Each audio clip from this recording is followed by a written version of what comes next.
अकल्पनीय हो जाता है जब उस गांव में आने के नाम से ही लोगों की रूह कांप जाए। आज एक ऐसे ही अद्भुत, अविश्वसनीय, अकल्पनीय गांव के सफर पर आपको ले चलेंगे।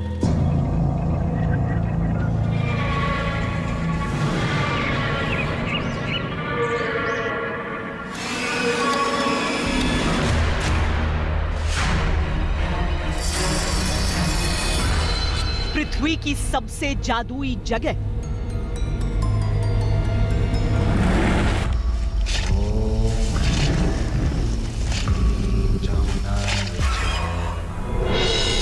दुनिया का सबसे रहस्यमयी इलाका,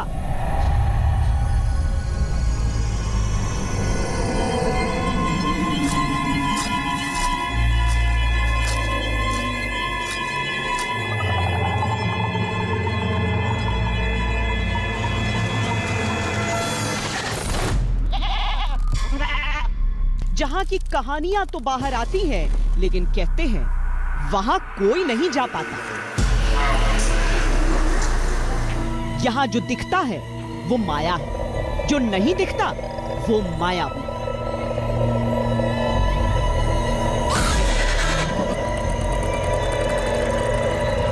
माया, तिलिस्म, जादू, ये धरती रहस्यों की ऐसी परतों में लिपटी है कि हर कदम पर कुछ अविश्वसनीय है।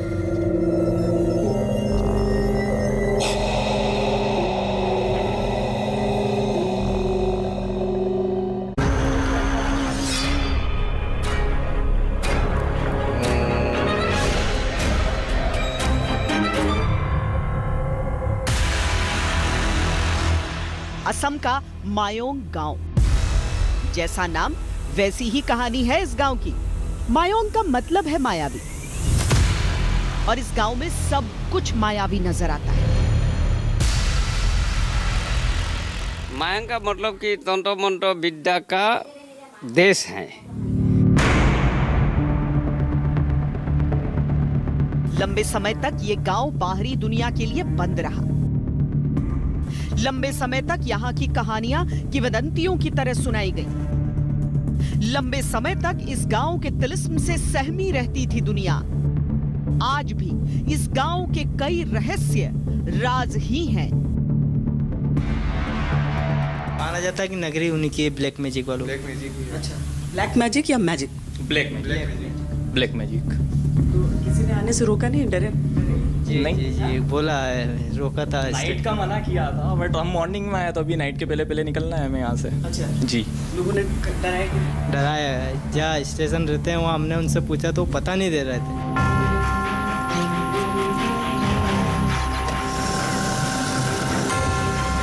अद्भुत, अविश्वसनीय, अकल्पनीय की टीम जब मायोंग के लिए निकली तो वहां न जाने की पहली चेतावनी हमारे ड्राइवर ने हमें दी।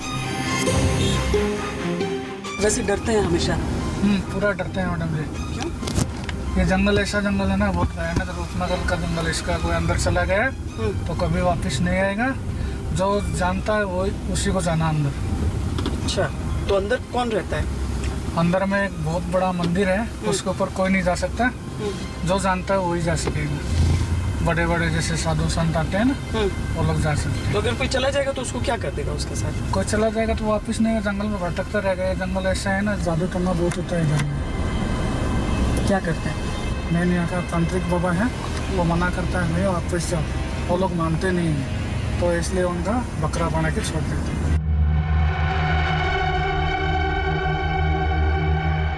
मायोंग के बारे में सबसे प्रसिद्ध कहानी के अनुसार इस गांव में आज भी हर किसी को जादू आता है।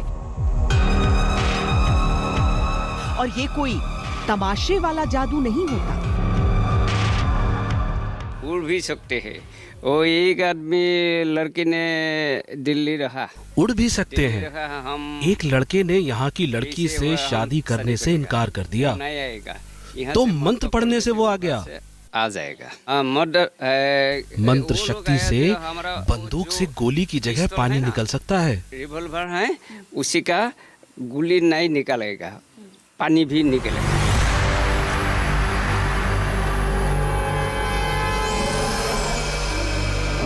आखिर क्या है मायोंग का असली सच? कितनी तहें चढ़ चुकी है मायोंग की माया पर। मायोंग के बारे में बाहर के लोग जो कहते हैं वो क्यों कहते हैं? जादुई तिलिस्म को लेकर जो मायोंग के लोगों का विश्वास है वो इतना गहरा क्यों है? मायोंग का नाम आज भी लोगों के मन में सिहरन क्यों पैदा कर देता है? मायोंग तो मैजिक के लिए ही फेमस है। देयर इज एन ओपिनियन है। मायोंग तो जादू के लिए ही मशहूर है। कहते हैं मायोंग शब्द ही माया शब्द से बना है, जिसका मतलब भ्रम है। Mayong and magic the terms are synonyms with each other. हम लोगों ने तो एक म्यूजियम भी हमने एक म्यूजियम भी बनाया है यहाँ के जादू को सहेजने के लिए। मोस्ट ऑफ दिस प्रैक्टिसेस जो जादू मायोंग में होता है वो ज्यादातर बीमारियों के इलाज के लिए होता है और रोजमर्रा की समस्याओं को हल करने के लिए होता है, जैसे इश्क के मामले, पारिवारिक मामले। लोग इन सब मामलों के लिए गांव के जादूगरों की मदद लेते हैं। approach to their village base apart from disease treatment। आज के वैज्ञानिक युग में जो अकल्पनीय है वो सब कुछ मायोंग के लोगों के लिए उनका सच है। अब आप जंगल का हाथी पकड़ लीजिए, पहले तो बात ही नहीं मानेगा, लेकिन फिर उसको औषधि खिलाना पड़ेगा और फिर बश में आ जाएगा। बैठने को कहेंगे बैठेगा और उठने को कहेंगे तो उठेगा।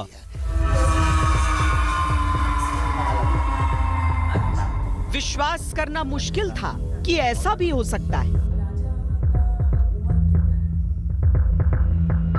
साही की पूंछ, कछुए का नाखून और सर, एक शेर की रीढ़, एक सांप का सर, एक गैंडे की चमड़ी।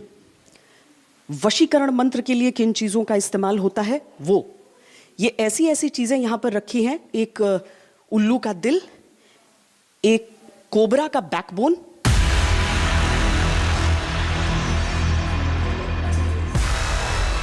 मायावी जादूगरों की कहानियों में जो चीजें सुनी थीं वो आंखों के सामने थी। यहाँ पहले काला जादू होता था। बहुत साल पुराना तो काला जादू भी होता है। तो बहुत पहले काला जादू होता था। मंत्र शक्ति से बाघ को भी बांध देते हैं, ये सब पहले किया जाता था।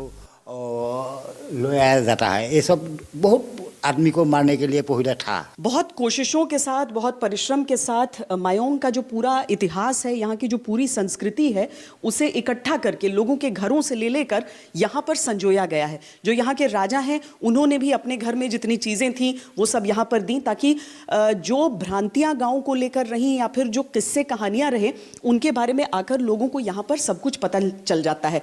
अब देखिए ये संदूक बहुत दिलचस्प है, ये ताला इसमें अभी भी पड़ा हुआ है, लेकिन कुछ इसी तरीके से घरों में लोग जो जादू को लेकर जो मैन्यूस्क्रिप्ट्स थे, यानी कि जो मंत्र लिखे हुए हैं और बहुत बहुत प्राचीन मंत्र हैं इनके, उनको ऐसे ताले में रखकर वो इस संदूक में रखा करते थे। एक तस्वीर भी है जो ये बताती है कि देखिए वो ताला लगा रही हैं, तोपेमाई देवी जिनका नाम है, वो ताला लगा रही हैं उस संदूक में, लेकिन यहाँ पर अब वो इन चीज़ों को दे चुकी हैं।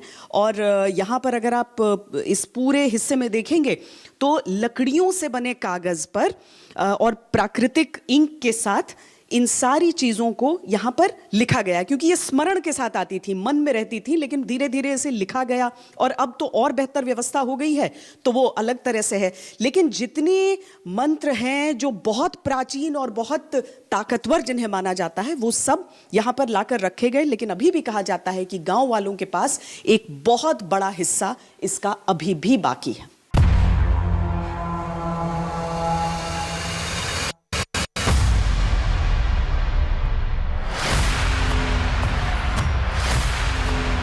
जतिन डे का नाम मायोंग में कभी सबसे बड़े जादूगर के तौर पर लिया जाता था।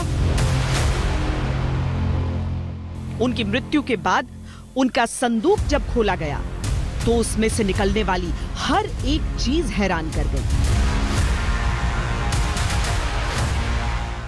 जतिन डे का, जो कि यहाँ के बहुत ही प्रख्यात जादूगर थे, हाँ, उनके मृत्यु के बाद ये बक्सा मिला, ये बक्सा यहाँ पर है, उसमें क्या क्या है बताइए। वो तो इसमें तो बहुत पुराना चीज है, तो इसमें लिखा हुआ है सारा सामान। इसमें काफी पुराना सामान रखा हुआ है, हम लोगों को मिला है। ले आया था। कोबरा के दांत हैं इसमें। कोबरा का दांत है, राइनो का सर है, टाइगर का दांत है, साल भी कछुए की नाखून है, टाइगर को दांत, ये सब सारा सामान वो बाकस में मिला था।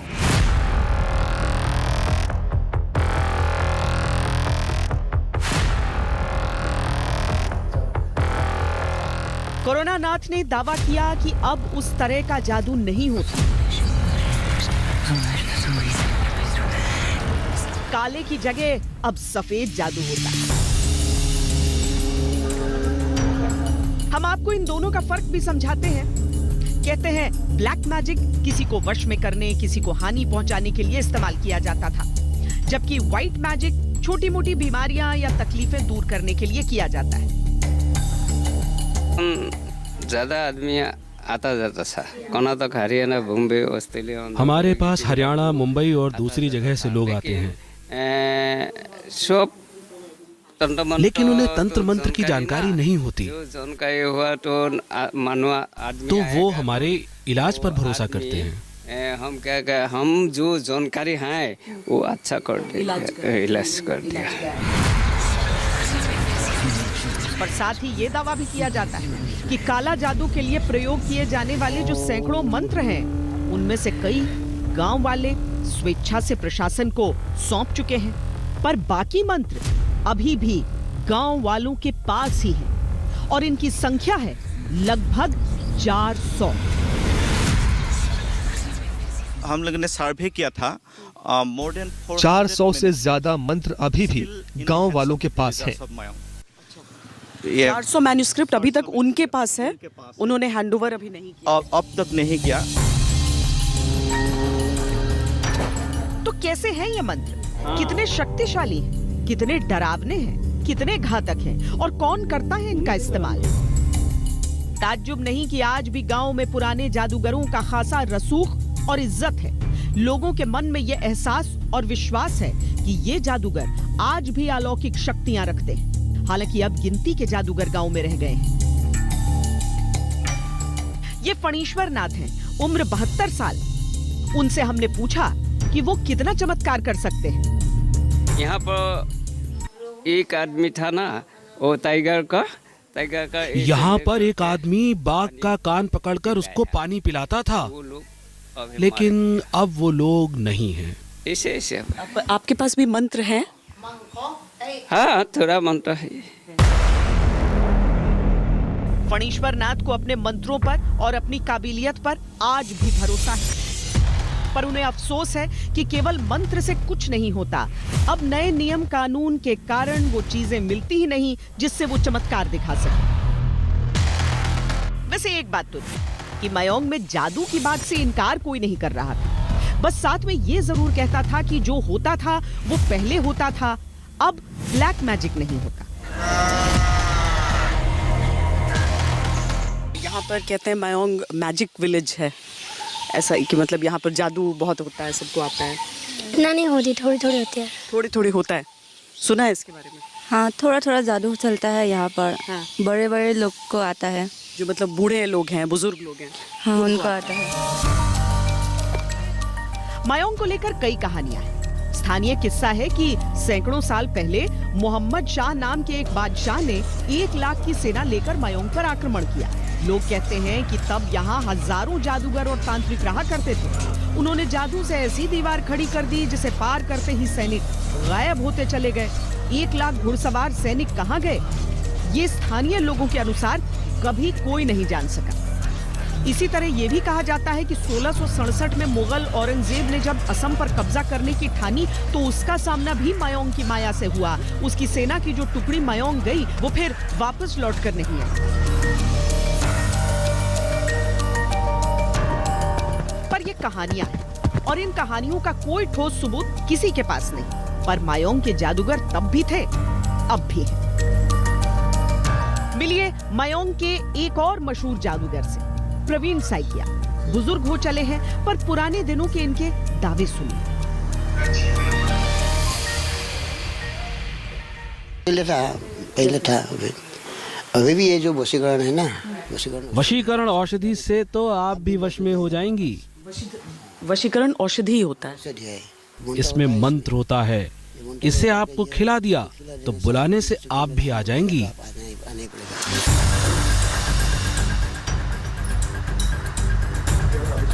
हम सुबह सुबह उनके घर पहुंच गए। प्रवीण साइकिया काफी बुजुर्ग थे और कुछ बीमार भी चल रहे थे। पर देश के अलग अलग हिस्सों से अपनी समस्याएं लेकर लोग उनके आंगन में बैठे थे। ये लोग किसी बीमारी की इलाज की अपेक्षा में नहीं आए थे, बल्कि लाइलाज समस्याओं के हल के लिए आए थे।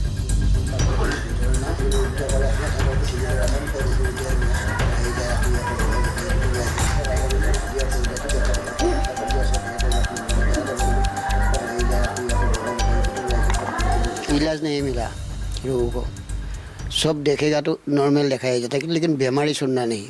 इलाज नहीं हो पाता, देखने में सब नॉर्मल लगेगा, लेकिन बीमारी समझ में नहीं आएगी। परेशान होकर लोग इधर आते हैं। बोलता है क्या हुआ क्या नहीं हुआ, तो हमारा ज्योतिष से पता चलता है कि बीमारी क्या है, कैसे ठीक होगी, तो इससे हम बीमारियों का इलाज करते हैं। निकल जाएगा तो तुम्हारा ऐसा होता है कि नहीं, वहाँ होता है, तो मालूम पड़ जाए ये ऐसा है, तो इसका तरीका इलाज के लिए तरीका भी साथ में है। आधुनिक दुनिया को जादूगरी और इसके असर पर कितना भी संशय हो, प्रवीण साइकिया जादूगरी के सारे यंत्र और मंत्र सहेज कर रखते हैं। प्रवीण साइकिया कहते हैं कि अब तो वो अपनी काबिलियत का 1% हिस्सा भी इस्तेमाल नहीं करते। उनका दावा है कि अपने ज्ञान से वो एक वक्त पर चमत्कार किया करते थे। ऐसे जादूगर थे जो बना सकते थे लोगों को। हाँ, बना सकता है। अभी भी किसी का घर में ये तंत्र है ही।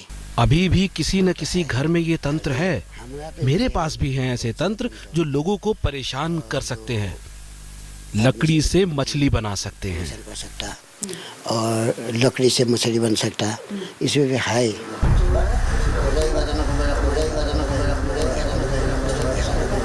पर प्रवीण के अपने बच्चों में किसी ने भी उनके हुनर को नहीं सीखा। जमाना नया है, लिहाजा पुरानी सोच न तो स्वीकार होती है, न उसका उन्हें कोई भविष्य दिखता है।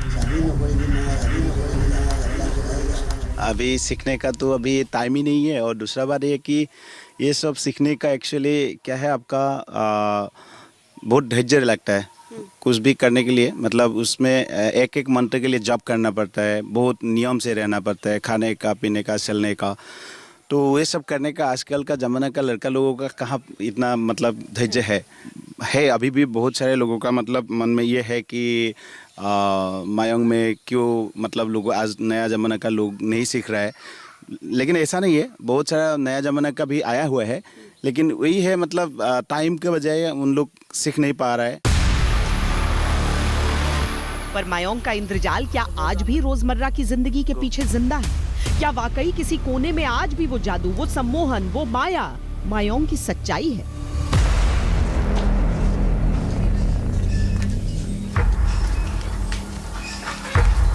मायोंग अपनी परंपराओं को जिंदा रखने के लिए बाहर की दुनिया से संपर्क करना चाहता है, लेकिन जो बातें यहाँ के बारे में प्रचलित हैं, वो लोगों को मायोंग आने से रोकती हैं। हम आँख से देखा है, हम तो एजुकेटेड आदमी है, हम आँख से देखा है। क्या पहले देखा है, मैंने खुद देखा है कि कैसे 3 बाघ को मंत्र से बांध दिया था। ये 1960 की बात है। हम गया है 3 तो बाघ मंत्र से बांध रहता है हमें। अच्छा। वो भी इसका नाम है बागडुबी। ये बागडुबी में हम गया। जब हम क्लास 4 में पढ़ता है, इसी टाइम में हम गया देखने के लिए। 1960 पे ये लास्ट मायोंग का बाघ बंधा मंत्र है, लास्ट। तो क्या हम जिस जादू की तलाश में मायोंग आए थे वो अब है ही नहीं, या फिर हम गलत जगह ढूंढ रहे थे? क्योंकि कहानी का एक सिरा अभी भी दावा करता था कि वहां एक रहस्यमयी जगह है जहां तांत्रिक आते हैं और दुनिया की नजरों से दूर जादू करते हैं, तंत्र साधना करते हैं। पहाड़ का ऊपर में वो थान था, माया देवी थान, उसी जगह हम लोग गया। रहस्य का एक आवरण मायोंग के चारों तरफ महसूस हो रहा था। उसी आवरण को हटाकर अपने सवालों के जवाब तलाशने अब हम निकले बूढ़ा मायोंग की उस मायावी पहाड़ी की ओर। मायोंग जो है उसके 3 हिस्से हैं। एक राजा मायोंग जहां पर राजा रहते हैं यहाँ के, दूसरा मध्य मायोंग जो कुल मिलाकर समझ लीजिए नई बसावट है, और एक बूढ़ा मायोंग जो कि ये इलाका है। ये मेरे पीछे की जो पहाड़ी है जहां पर आप घने जंगल देख रहे हैं, बादलों में उलझी हुई पहाड़ियां देख रहे हैं, ये बूढ़ा मायोंग का इलाका है। आपको कुछ घर जरूर दिख जाएंगे, लेकिन कहा जाता है कि जो मायंगीर ये पर्वत है, वहाँ पर अगर कोई अकेला जाता है, नहीं समझ पाता है, तो वो यहाँ पर हमेशा हमेशा के लिए खो जाता है। मान्यताएं हैं, बातें कही जाती हैं। हम कोशिश करते हैं कि उन पहाड़ियों में जाने का रास्ता देखें।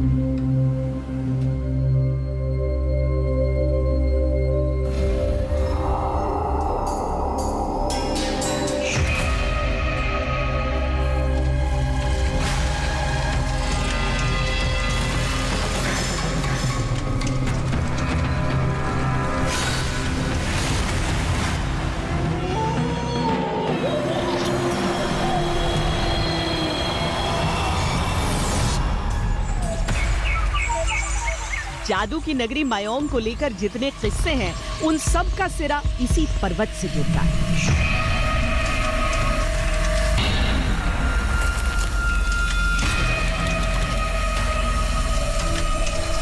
कहते हैं शहर के सभी तांत्रिक अब इसी पहाड़ी पर रहते हैं।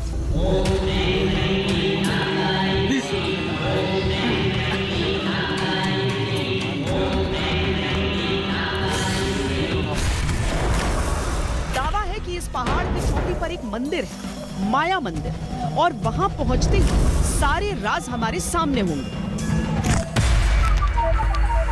पहाड़ का ऊपर में वो थान था।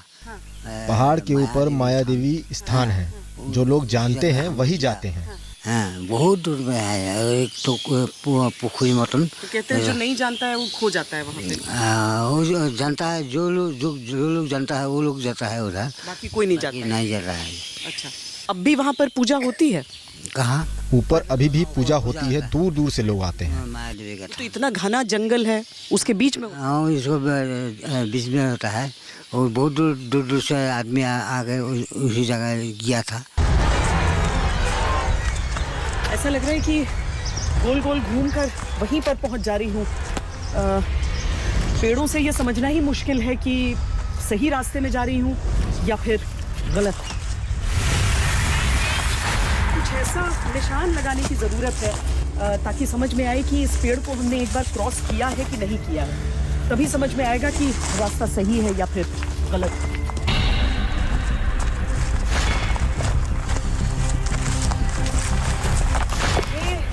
पूरा इलाका अलग लग रहा है। ये चट्टान यहाँ पर शुरू हुए हैं, और अभी तक जब चट्टानी इलाका हमने देखा था तो एक मंदिर वहाँ पर था छोटा सा, पर यहाँ क्या माया मंदिर तक हम पहुँच गए हैं या नहीं पहुँच गए हैं, ये देखें। देखने के लिहाज से ये इलाका थोड़ा अलग तो दिख रहा है, लेकिन अभी भी हमें माया मंदिर की तलाश है, जहां से बूढ़ा मायोंग का हर एक रहस्य जुड़ा है।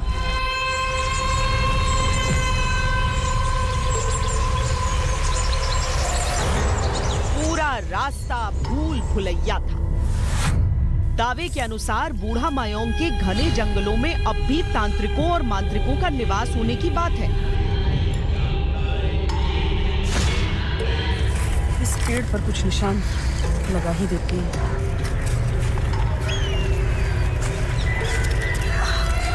ये इस पर बांधती हूँ क्योंकि जितना ज़्यादा मॉइस्चर यहाँ पर है, मुझे ऐसा लग रहा है कि जो मिट्टी से मैंने ईंट वाले निशान इस किसी भी पेड़ पर लगाया है, उसका फ़ायदा नहीं होना है।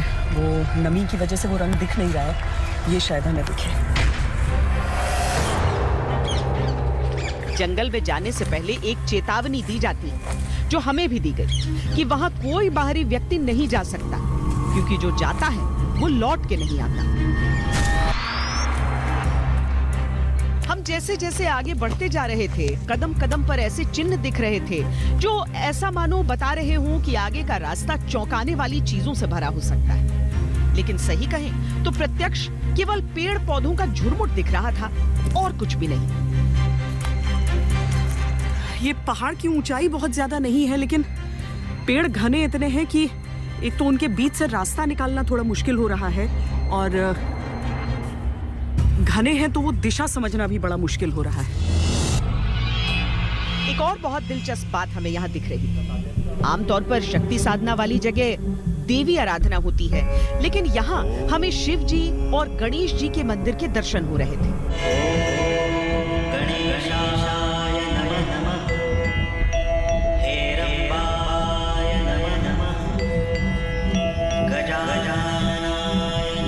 यहाँ पर आपको पूरे इलाके में इसी तरीके से अलग अलग छोटे छोटे स्थल मिल जाएंगे जहाँ पर तंत्र पूजा की जाती है।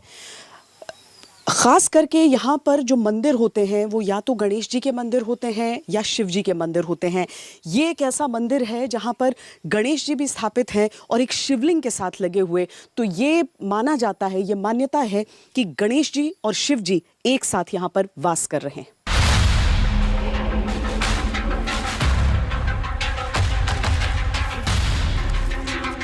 हम लगभग 2 घंटे से चढ़ाई चढ़ रहे थे, लेकिन अब ये बात समझ में आ रही थी कि आगे बढ़ने के लिए किसी स्थानीय का साथ होना जरूरी था। पर क्या करते, कोई स्थानीय व्यक्ति इन जंगलों में आने को तैयार ही नहीं था। तो यहाँ जंगल में आने से पहले हम राजा मायोंग के पास गए। अब राजा मायोंग देखने में किसी राजसी ठाट बाट के साथ रहते नहीं हैं। एक साधारण सा घर है। आपको लगेगा कि किसी गांव में कोई मुखिया जिस तरह की जगह में रहता होगा, वैसी जगह में रहते हैं राजा मायोंग। और उनसे हमने जो बातचीत की उससे बहुत हद तक हमें समझने में मदद की कि मायोंग का ये रहस्य क्या है और उनके अपने जो पुरखे हैं वो उन्हें क्या कहानियां सुनाया करते थे। हम जिन जंगलों से होकर गुजर रहे थे, कहते हैं यहाँ कभी अधिकार के लिए तांत्रिकों और स्थानीय राजा में भीषण युद्ध हुआ था। तांत्रिक किसी राजा की सत्ता नहीं मानते थे। इस जंग में राजा के पास थी सेना और तांत्रिकों के पास थे मंत्र। बूढ़ा मायोंग के पर्वत पर चढ़ाई शुरू करने से पहले हम मायोंग के राजा के पास पहुंचे थे, ये जानने के लिए कि इस जंग में किसकी जीत हुई थी। पहले जो राजा होते थे, आपसे पहले आपके पिताजी या उनसे पहले, तो उनका फिर क्या होता था जब अंग्रेज के समय से पहले? कुछ सुनने में आता है। इनार समय तो बानेश्वर सिंह रजा आसिले। पुराने जमाने में राजाओं और तांत्रिकों के बीच युद्ध हुआ था। बहुत भयंकर युद्ध था वो, लेकिन तांत्रिकों ने मंत्र की शक्ति से युद्ध जीत लिया था।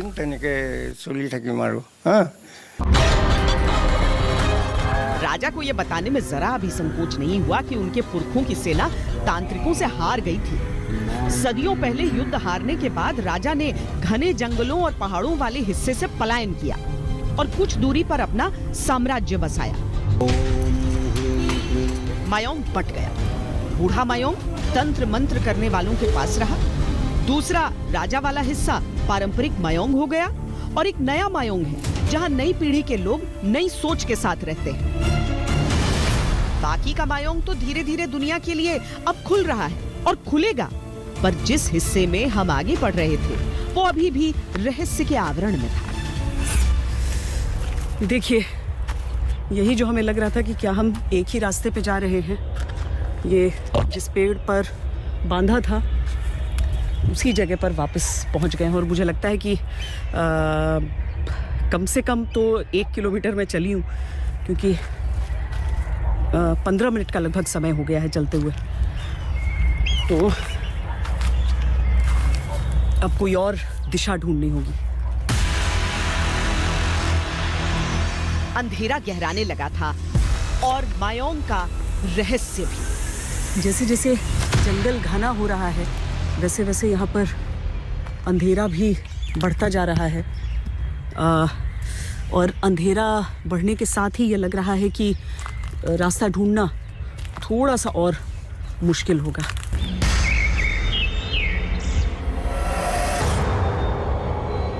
सीधे तौर पर देखिए तो जो कहावत है कि कोई भी इस पहाड़ी से वापस नहीं लौटता, तो हम सकुशल वापस लौट आए थे। लेकिन यह भी सही है कि हम अपने गंतव्य तक पहुंच नहीं पाए थे, पर वापस लौटकर भी अभी कुछ सिरे थे जो जोड़ने थे। यहाँ कौन सा पूजा होता है? यहाँ शिव बाबा का पूजा होता है। यहाँ शिव जी की पूजा होती है, साल में एक रोज पूजा होती है। हाँ, तांत्रिक भी है। कब? साल में एक रोज होता है पूजा। वो आंसर आदमी आता है, आगे का पूजा किया है।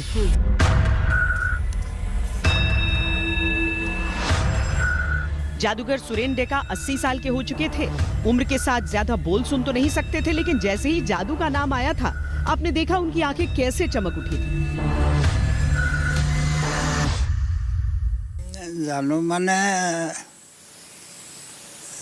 माने के समान जादू, जैसे आदमी का कोई शत्रु हो उसे ठीक कर देते हैं, कोई साजिश करे किसी के खिलाफ उसे ठीक कर देते हैं।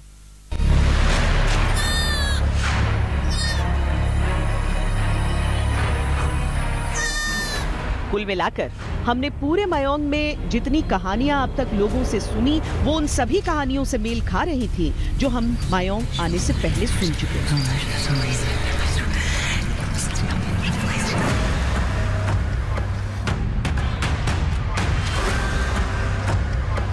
देवी आराधना के प्रतीक शक्ति चक्र यहाँ कब से हैं, कोई नहीं जानता। तांत्रिक प्रतिमाएं यहाँ किसने कुरेदी और कब, ये भी किसी को याद नहीं। लेकिन यहाँ कई हिंदू और बौद्ध धर्म से जुड़े चिन्ह भी दिखाई देते हैं, जो इस जगह को कम से कम 7वीं या 8वीं शताब्दी तक तो पुराना होने की पुष्टि करते हैं।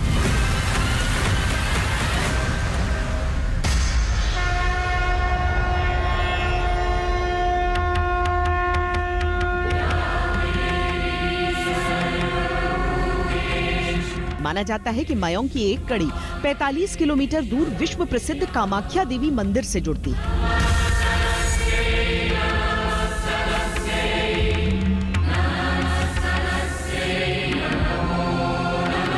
यहाँ लोग तंत्र साधना करने के लिए आता है, क्योंकि ये तंत्र का सिद्धि का पीठ माना गया है। जो भी कोई व्यक्ति साधना में, तो वहाँ किसी आम आदमी को जाने की इजाजत नहीं है उस वक्त पर? न, एक्चुअली उस वक्त ये गुप्त विद्या होता है, तो उसके लिए पहले मतलब जनरल आदमी उसको नहीं देख सकता है। ये अद्भुत जानकारी हमें दी गई कि जैसे जैसे कामाख्या देवी की प्रसिद्धि बढ़ी और वहां भक्तों की संख्या बढ़ने लगी, तांत्रिकों को अपनी साधना के लिए किसी दूसरी शांत जगह की आवश्यकता महसूस हुई। ये बात सदियों पुरानी है।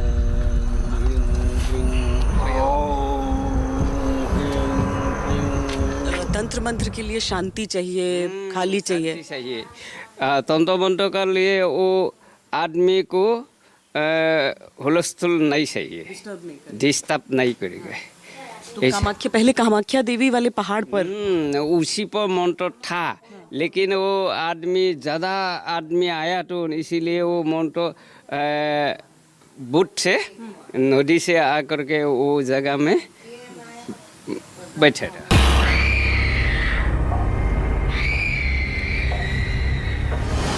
कहानियों, मान्यताओं, प्रचलित किस्सों से अलग मयोंग के प्रमाण मयोंग में ही मिलते हैं। मयोंग ब्रह्मपुत्र नदी के किनारे बसा हुआ है। यहीं से लगती काशाहिल कच्छप पहाड़ियों पर सदियों सदियों पुराने मयोंग की प्राचीनता के चिन्ह आज भी देखे जा सकते हैं। भारत में तंत्र का इतिहास आदिकाल में भगवान शिव तक जाता है, लेकिन सदियों पुराना लिखित इतिहास दुर्लभ पांडुलिपियों में मिलता है। जो इन्हें समझता है वो रहस्य की कहानियां सुनाता है, और जो नहीं समझता वो उनके रहस्य से डरता है। मयोंग उसी रहस्य का एक अबूझ किस्सा आज भी। यहाँ का हर पेड़, हर शिला अपने आप में एक अद्भुत कहानी कहता है। अद्भुत, अविश्वसनीय, अकल्पनीय में आज के लिए इतना ही। कैमरा पर्सन सैयद मोहसिन के साथ मुझे दीजिए इजाजत। देश और दुनिया की बाकी खबरों के लिए आप देखते रहिए आज तक।